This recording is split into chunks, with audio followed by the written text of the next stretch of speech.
Hello dear students, आप सभी का द अमृत की पाठशाला में एक बार फिर से स्वागत है।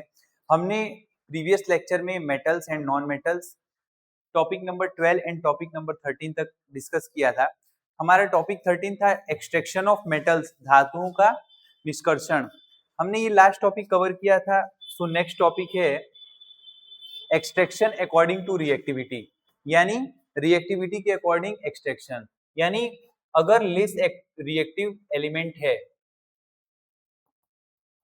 अकॉर्डिंग टू रिएक्टिविटी सीरीज जो हमने प्रीवियस लेक्चर्स में डिस्कस की थी। सो लेस रिएक्टिव एलिमेंट है या हाई रिएक्टिव एलिमेंट है, हमें किसे कब और कितने इंटेंस में क्या करना है, एक्सट्रैक्शन करना है। एक्सट्रैक्शन यानी निकालना।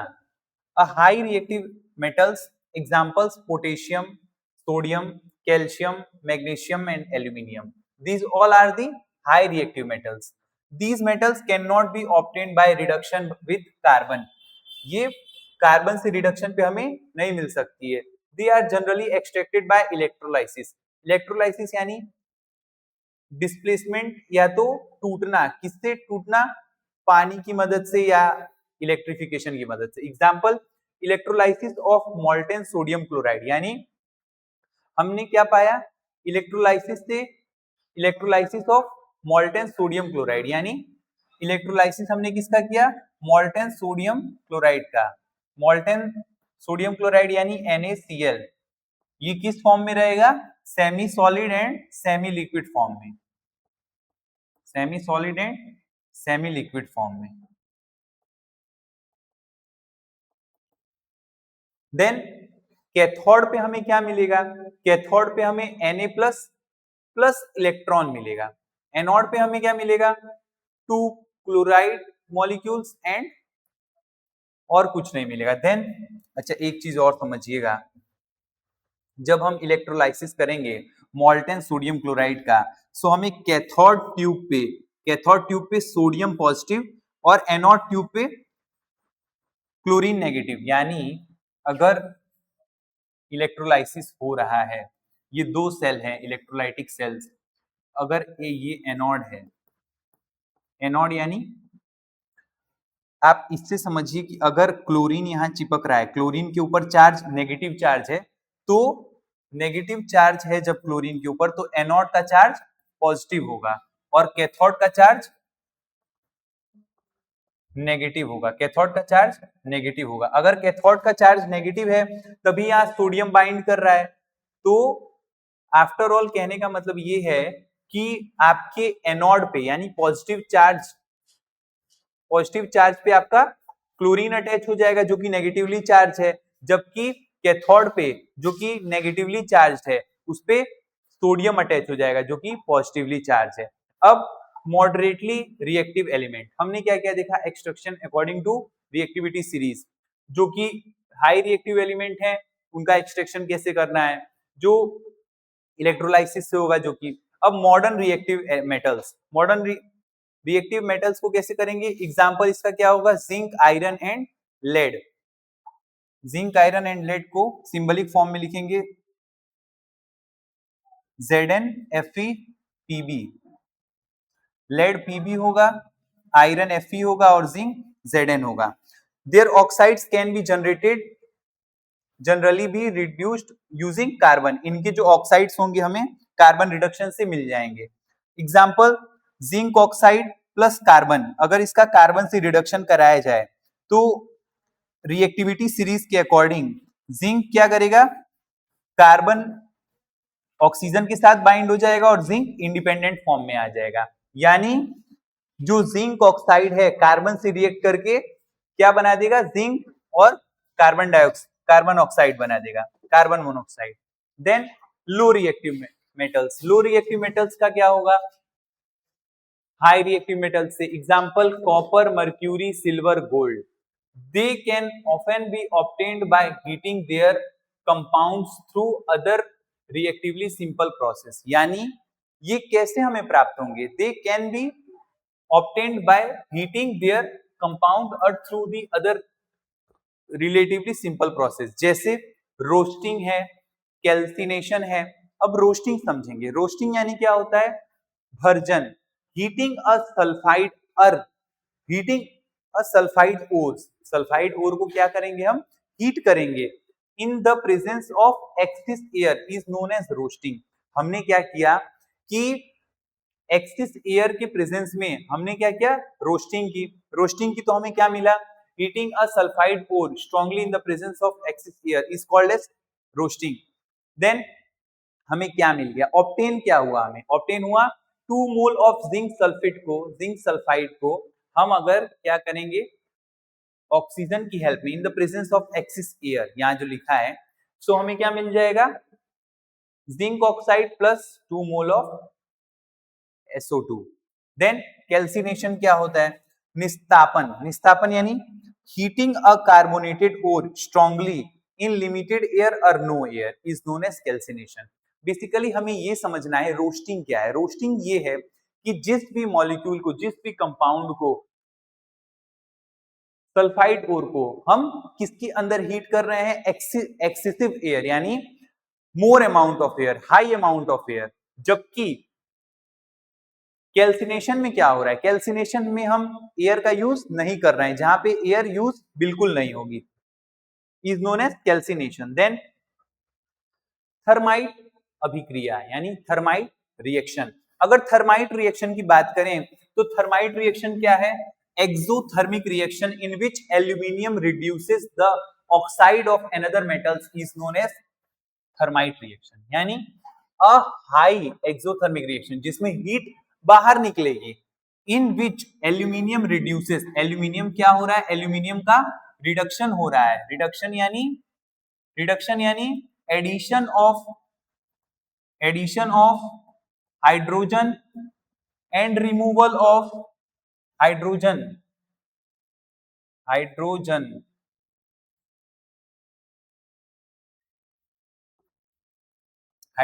And addition of and removal of oxygen, यही होगा। मतलब क्या हो रहा है, a high exothermic reaction in which, ऐसी एक्सोथर्मिक रिएक्शन या ऐसी हीट की रिएक्शन जो हीट रिलीज करे, उसमें क्या होगा, एल्यूमिनियम रिड्यूस होगा, the oxides of another metals is called thermite reaction.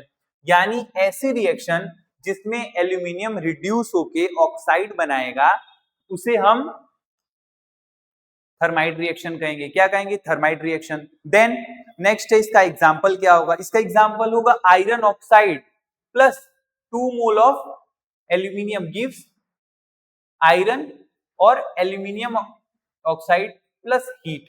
It is used in welding railways, tracks and repairing cracked machine parts.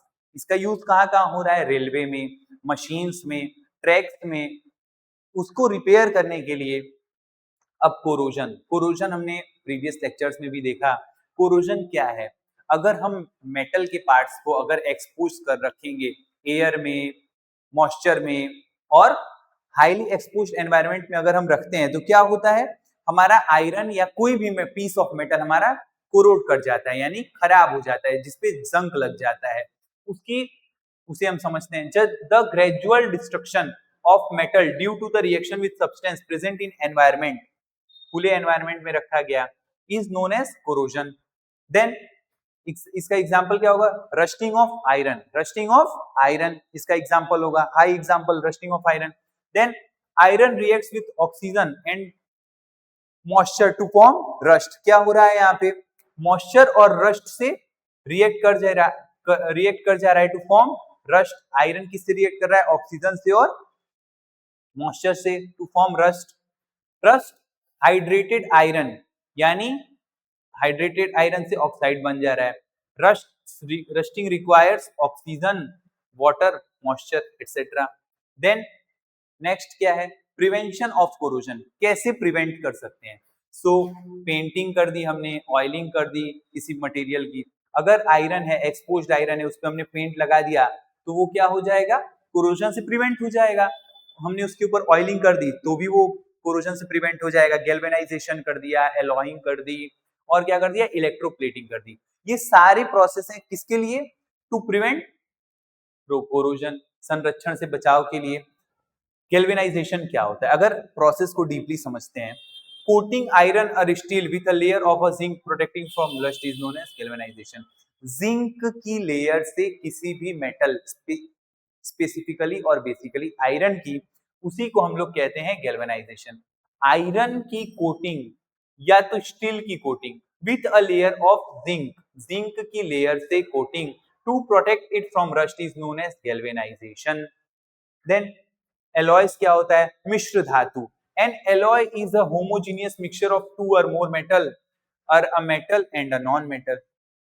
Alloys क्या है? एलॉयज होमोजेनियस मिक्सचर है जिसमें कौन सी एलिमेंट है ये हमें पता नहीं चलता है, बट हमें ये जरूर पता रहता है कि कौन सी मेटल का ये बना है। और टू और मोर मेटल्स, एक और एक से ज्यादा मेटल्स का ये बना रहता है, या तो और एक मेटल होगी और एक नॉन मेटल होगी। ये एलॉय का कॉन्सेप्ट है। नेक्स्ट है इंपॉर्टेंट एलॉयज। एलॉयज जैसे ब्रास, तो ब्रास किससे मिलके बन रहा है? Composition copper plus zinc. इसका यूज कहां होगा? Utensils, decorative items and etcetera. Bronze, bronze का यूज कहां होगा?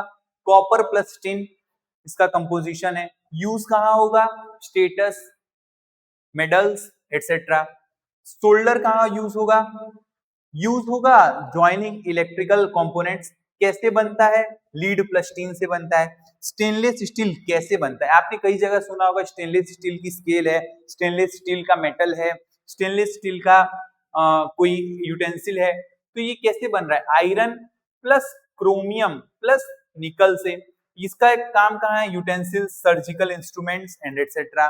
अमालगम, मोस्ट इंपॉर्टेंट पॉइंट, अमालगम के बारे में आप लोग याद रखिएगा। सीबीएसई के अकॉर्डिंग अमालगम एक मेजर एलॉय है। और ये कैसे बन रहा है? ये बन रहा है mercury plus another metal. Another metal में आप सोडियम का नाम लिख लीजिएगा।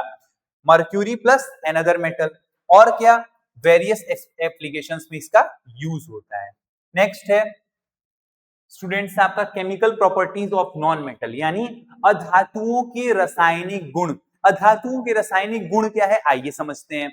नॉन मेटल्स जनरली गेन और शेयर इलेक्ट्रॉन्स। जो नॉन मेटल रहता है वो जनरली गेन कर लेता है, यानी ले लेता है और रिलीज कर देता है किसको? इलेक्ट्रॉन्स को। रिएक्शन विद ऑक्सीजन, ऑक्सीजन से कैसे रिएक्ट करता है आइए समझते हैं। Non metals form oxides with oxygen. Non metals हैं वो ऑक्साइड बना देते हैं ऑक्सीजन से मिलके। C plus O2 gives CO2. Most non-metal oxides are acidic in nature. So जितने भी मेटल ऑक्साइड्स हैं वो एसिडिक होते हैं नेचर में। देन एग्जांपल होगा इसका CO2 plus H2O gives C2H2CO3. Carbon dioxide forms carbonic acid with water. ये हमें कैसे पता चला?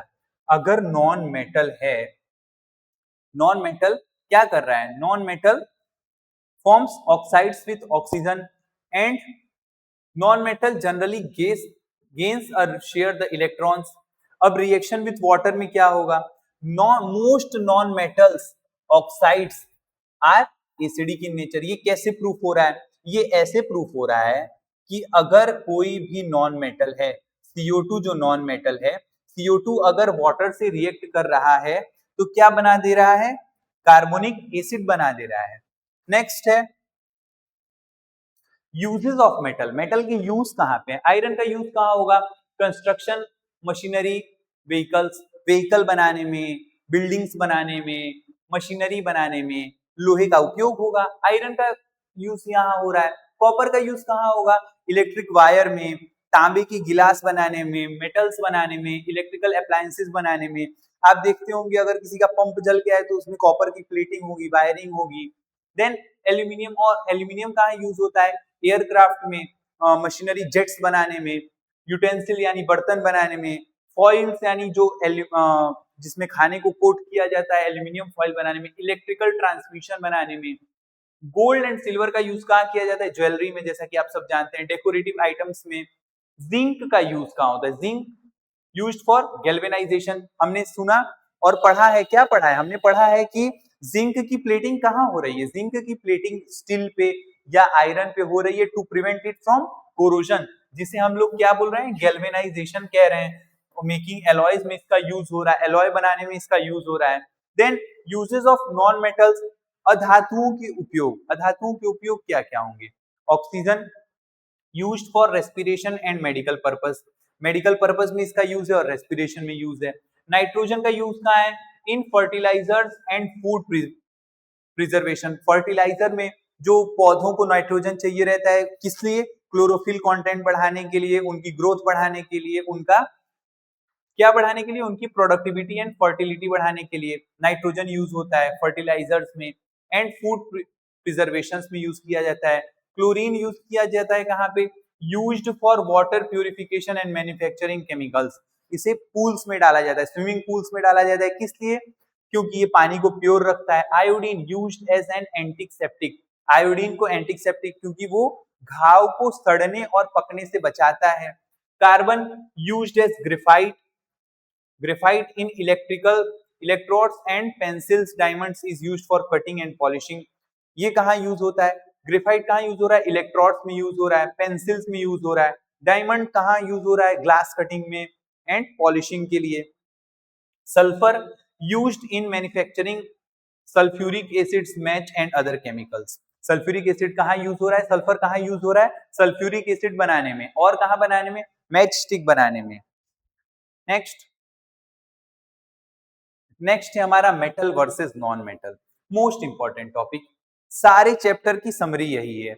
समरी क्या है? लस्टर यानी चमक किसमें होती है? जनरली लस्टरियस। मेटल्स जो है वो जनरली लस्टरियस होंगे, नॉन मेटल्स जनरली नॉन लस्टरियस होंगे। यानी इनमें चमक होगी मेटल्स में, नॉन मेटल्स में नहीं होगी।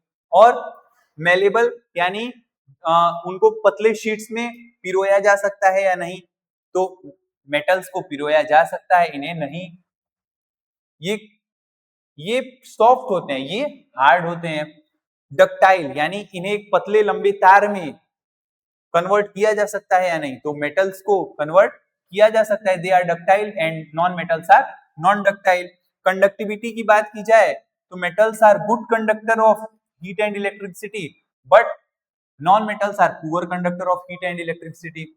सोनोरस यानी मेटल के अंदर साउंड आ सकती है या नहीं, या नॉन मेटल के अंदर साउंड आ सकती है या नहीं? तो जनरली मेटल्स सोनोरस होते हैं, उनके अंदर साउंड आती है। आपने देखा होगा brass, tin, aluminium etcetera. And non metals में दे आर नॉन सोनोरस, यानी उसमें आवाज नहीं आती है। ऑक्साइड्स क्या क्या होते हैं? ऑक्साइड्स जनरली मेटल के ऑक्साइड्स बेसिक इन नेचर होते हैं। क्या होते हैं? बेसिक होंगे, यानी जिसकी पीएच 7 मोर देन 7 होगी, ये बेसिक इन नेचर होंगे। और ये जनरली जिनकी पीएच लेस देन 7 होगी, ये एसिडिक इन नेचर होंगे। इलेक्ट्रॉन्स क्या होता है? Electrons tends to lose the electron.